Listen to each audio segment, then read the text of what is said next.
AP రాష్ట్ర road రవాణా సంస్థ ఒకప్పుడు దేశంలోనే అత్యంత సమర్థవంతమైన ప్రజా రవాణా వ్యవస్థలో ఒకటిగా పేరు తెచ్చుకుంది. లక్షలాది మంది ప్రయాణికులకు ప్రతిరోజు సేవలందిస్తూ వేలాది కుటుంబాలకు ఉపాధి కల్పిస్తోంది. కానీ ఇప్పుడు ఆ సంస్థ భవిష్యత్తుపై ఉద్యోగుల్లో అనుమానాలు మొదలయ్యాయట. ప్రభుత్వం తీసుకుంటున్న నిర్ణయాలు ఆర్టీసీ ప్రైవేటీకరణకు సంకేతాలుగా కనిపిస్తున్నాయట.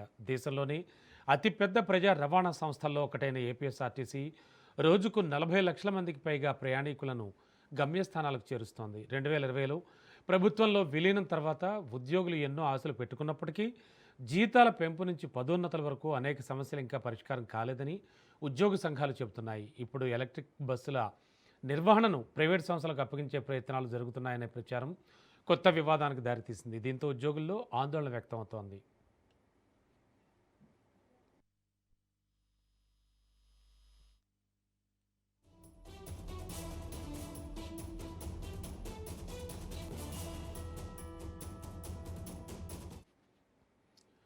ఏపీఎస్ఆర్టీసీ ప్రస్తుతం సుమారు 11,000 బస్సులతో రాష్ట్ర వ్యాప్తంగా 423 బస్టాండ్లు, 129 డిపోలు, వేలాది సర్వీసులతో ప్రజా రవాణా వ్యవస్థకు వెన్నెముకగా నిలుస్తోంది. 2020లో ఆర్టీసీని ప్రభుత్వంలో విలీనం చేసిన తర్వాత 50,000 మందికి పైగా ఉద్యోగులు, వేల మంది కాంట్రాక్ట్ కార్మికులు హర్షం వ్యక్తం చేశారు. అయితే 4 ఏళ్లు గడిచిన జీతాల పెంపు, డిఏ బకాయిలు, పే రివిజన్, ఫిట్మెంట్, పదోన్నతులు, ఖాళీ పోస్టుల భర్తీ, రిటైర్డ్ ఉద్యోగుల గ్రాట్యుటీ, లీవ్ ఎన్కాష్మెంట్ లాంటి సమస్యలు ఇంకా పెండింగ్లోనే ఉన్నాయని ఉద్యోగ సంఘాలు చెబుతున్నాయి.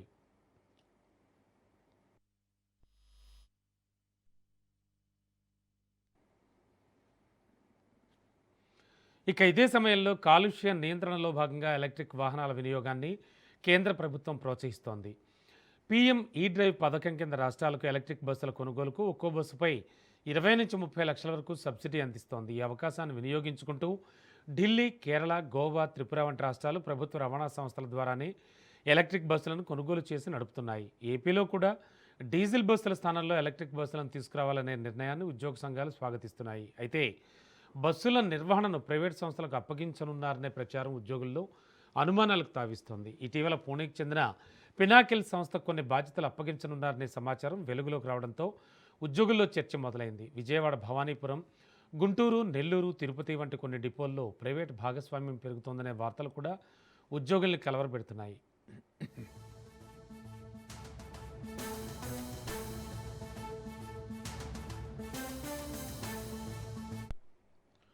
ప్రభుత్వం మాత్రం ఎట్టి పరిస్థితుల్లోనూ ఆర్టీసీని ప్రైవేటీకరించే ఉద్దేశం లేదని స్పష్టం చేస్తోంది.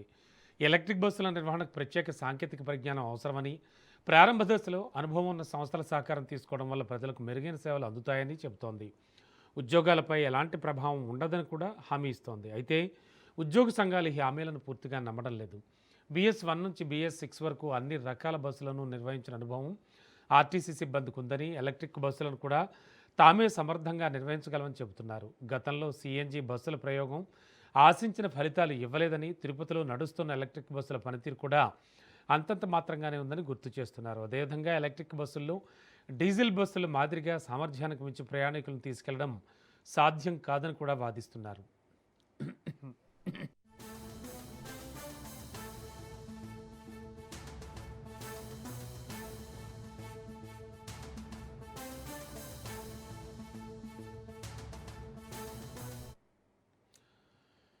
ఎలక్ట్రిక్ బస్సులను ప్రభుత్వం నేరుగా కొనుగోలు చేసి వాటి నిర్వహణ పూర్తిగా ఏపీఎస్ఆర్టీసీ ద్వారానే చేపట్టాలని ఉద్యోగులు, కార్మిక సంఘాలు డిమాండ్ చేస్తున్నాయి. డిపోలపై ప్రైవేట్ ఆధిపత్యానికి అవకాశం ఇవ్వకూడదని స్పష్టం చేస్తున్నాయి. మరోవైపు ఈ అంశంలో ప్రతిపక్ష పార్టీలు కూడా ఉద్యోగ సంఘాలకు మద్దతు తెలుపుతూ నిరసనలు చేపడుతున్నాయి. ప్రభుత్వం మాత్రం ఉద్యోగుల ప్రయోజనాలకు ఎలాంటి భంగం కలగదని పునరుద్ఘాటిస్తోంది.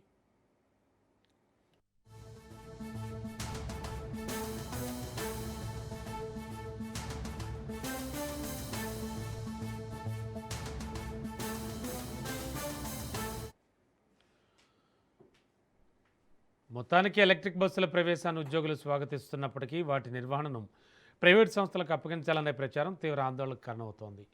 ప్రభుత్వం ప్రైవేటీకరణ జరగదని చెబుతున్నా ఉద్యోగ సంఘాలు మాత్రం స్పష్టమైన హామీలు, లిఖితపూర్వక భరోసా కోరుతున్నాయి. ప్రజా రవాణా భవిష్యత్తు, ఉద్యోగుల భద్రత, ఈ రెండింటి మధ్య సమతుల్యత ఎలా సాధిస్తారన్నదే ఇప్పుడు కీలక ప్రశ్నగా మారింది.